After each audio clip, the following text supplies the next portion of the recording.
This is a question that I probably get so many times before I joined Peace Corps, during Peace Corps, after Peace Corps. Even my doctor sometimes, like, seriously, have you seen your health? Why Peace Corps?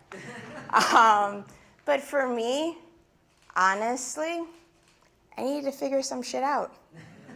It's the best way to really put it. I could kind of like, put flowers on it, make it a little bit better. But I figured if I'm going to do this, I'm going to be honest with you. So I needed to figure out some stuff. My sophomore year of college, my mom passed away from pancreatic cancer. And it was really hard for me. I was numb. I kind of went into autopilot mode. Next thing you know, senior year approaches, and I'm like, whoa, what's going on? What am I going to do? And something in me was saying, you need something else, a change. I didn't know what it was. I couldn't really put a finger on it, but I knew I needed to do something differently. So I walked by, I see Peace Corps, talk to the person. This seems really up my alley. I think I can do this. So I decided I was going to join and sign up and be a Peace Corps volunteer. My friends call it my eat, pray, love moment. That's fine. My family, I wish I was joking, they actually staged an intervention. They thought I lost my mind. They were like, first of all, why are you going to Uganda? Second of all, have you seen yourself? You are a New York City kid. And for me, I was like, I needed something different. I needed a challenge, and I wanted to give back. And I feel like sometimes we tend to only think about our sorrows, but there's so many other people who are dealing with stuff also. It's just packaged differently. And I wanted to go out and experience the world. So I was selected to be a PEPFAR volunteer in Uganda. I stayed in a really small village called Chiunga, which is about 50 kilometers outside of Kampala. That's actually the orphanage I worked in. And during my time in Peace Corps, I worked mostly with orphans and vulnerable children. Because for me, I felt, which was really surprising when I was in Uganda, there was an entire generation gap gone due to HIV/AIDS. There were no baby boomers, none. There was no one in their 40s and 50s. It was really scary. You'd see really young kids, and then you'd see their jajas, which is a Ugandan way of saying grandparents, and that's it. And I always felt that sometimes people tend to focus on the elderly, which is great. But for me, in order for change to happen, I wanted to focus on the kids. And that's what I did. So I worked as an English teacher. The best advice that was given to me when I signed up was jump in with both feet. The second thing that was given to me was do a community assessment and really figure out what your community needs. Because the last thing you want to do is come in saying, this is what I'm going to do. I'm the American. This is how we're going to change things. No, it's not going to work that way. So I was a teacher, and I did this really great program called Kicking Out HIV/AIDS. This was actually brought to me from a couple of Ugandan coaches. They came up to me and was like, Nachinji. That's what they called me in the village, Nachinji. They said, Nachinji, we have this really great program we want to show you. And we want to figure out how we can bring it into other communities. And I said, sure. What are you guys talking about? So they said, we want to teach life skills through football drills. And they wanted to go out into rural communities and get both boys and girls to play together. And I said, that's a phenomenal idea. And then I said, well, maybe there's another program out there that you guys can partner up with. Because that's the thing, a lot of people like to start things up new. When there's so many other programs out there that you can partner with that's kind of doing exactly what you want to do. And maybe even get paid for it. So I connected the coaches to Right to Play. I'm sure some of you have heard of Right to Play before. And when I met with Right to Play and connected them with the coaches, we sat down together and I said, why is it that you guys are willing to pay for expats to come in and do the football drills, but you expect Ugandans to volunteer their time? Why? I don't know how to play sports, but you would be willing to pay me to do it. So why wouldn't we use the nationals to get the message across? It makes it sustainable that way. We're actually giving these people an opportunity to change their community. Granted, yes, I was in Peace Corps. Yes, I got paid. It was $100 a month. But why not a national and local being able to get their salary? And that's what ended up happening. These coaches actually went on to work with Right to Play, and then they actually went on doing even better things, which they end up getting girls bursaries and scholarships into secondary schools because these girls were really good at football. And they didn't even know that the girls in the village were even interested in playing football. So what did I learn about myself in Peace Corps? My husband would tell you I'm stubborn. I guess, maybe. I learned that I am really good at connecting people, and I'm a really good storyteller. And throughout my entire time, I'd send home emails to my family and friends and to different companies I had worked with in the past, letting them know what I was doing, what activities I was doing, and the response was overwhelming. Everybody wanted to pitch in, to help out, but they didn't know how. So I would tell them how. So then I finished up Peace Corps, went to Korea, came back, and got a really great job with this organization called Lifebeat. Music Fights HIV/AIDS. So my job was like the dream job. I got to hang out with talent and convince them to get involved in HIV/AIDS. I'm actually going to show you guys a video that really sums up what I was doing at Lifebeat, and then I'll continue on.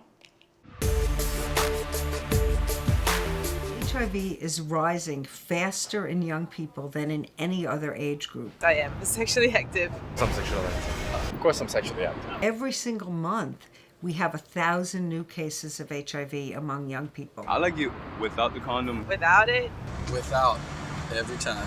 Here in New York, we have one of the highest rates and certainly some of the highest numbers of HIV infection in the country. No, I haven't been tested for HIV. No, I didn't. I've never gotten tested, but I know I'm clean. I know I'm clean. 6 out of 10 young people who are today HIV infected don't realize that they're infected.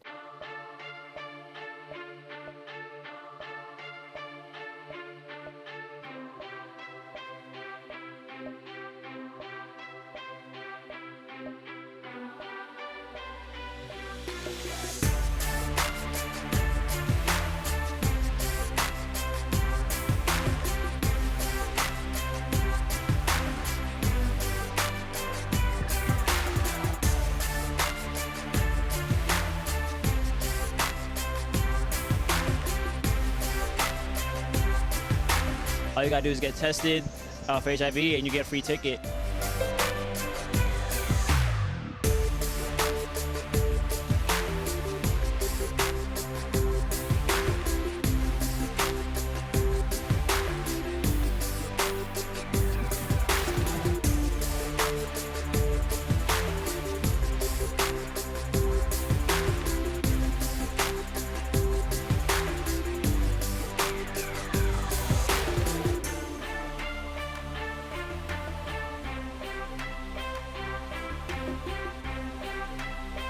You got tested.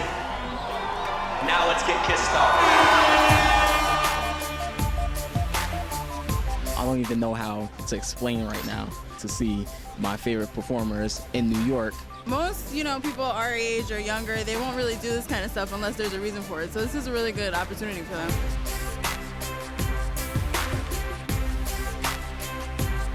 KYSS. Know your status stage. I didn't, rap never forced me to get tested when I was younger too. You have to know your status, and I'll yell it to you. For any of the kids who did test positive at KISS, we partnered with AIDS Healthcare Foundation, and AIDS Healthcare Foundation provided them with everything that they needed in terms of counseling, treatment, and also a list of doctors.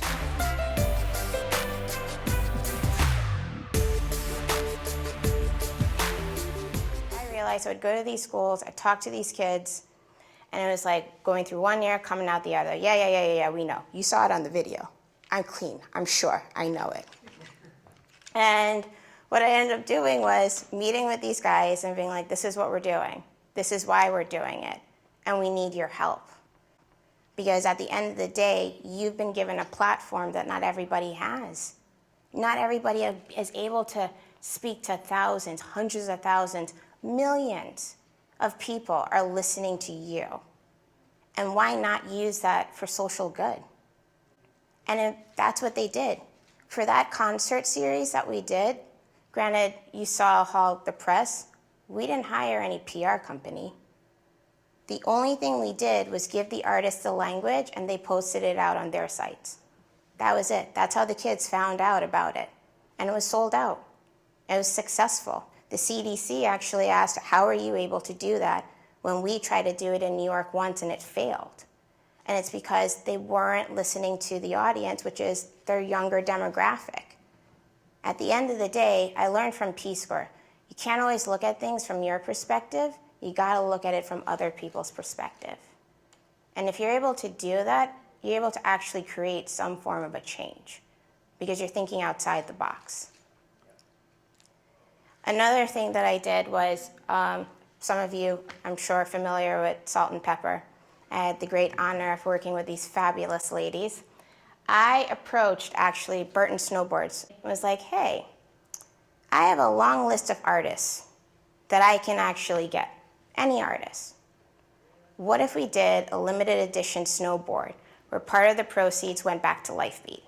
And they said, great, so we did it. And Salt and Pepper were great to come on board, and they did the Burton First Female of Hip Hop snowboard. Now on to where I'm at currently, SK Philanthropy. I actually started this up 6 months ago. Throughout my time at Lifebeat, I would have a lot of managers being like, listen, Sharlene, we love what you're doing. We love, the great initiative, but HIV/AIDS is not really our thing. We're looking to more do something with Clean Water Initiative or doing something that has to do with focusing on gender equality. So I would connect them to nonprofits. And then I decided, I'm gonna start up my own business. Why? Because I am tired of seeing celebrity nonprofits fail. So there's over 2 million registered nonprofits in the United States. I decided during that time, why is it that you need to start up your own nonprofit when there are so many great hidden gems out there that are just needing a social cause ambassador? And that's what I do. I bring celebrities on board onto great different social causes and get them to talk about it. And I match it perfectly so that it's organic and that they're able to really talk about it. Because the last thing I want is for my client to go out and talk about a nonprofit but not really even know anything about the social cause. So at the end of the day, what did I gain from Peace Corps? Everything. I am who I am because of Peace Corps. I have more balls, forgive my language, because of Peace Corps. Because now I'm like, so what? You say no? Oh, well, I'll go to the next person. I went into Peace Corps because I didn't know what I wanted to do. I left Peace Corps with a clear understanding of what my path was going to be. And I also went into Peace Corps because I was numb and I felt like I had lost my best friend and a part of me.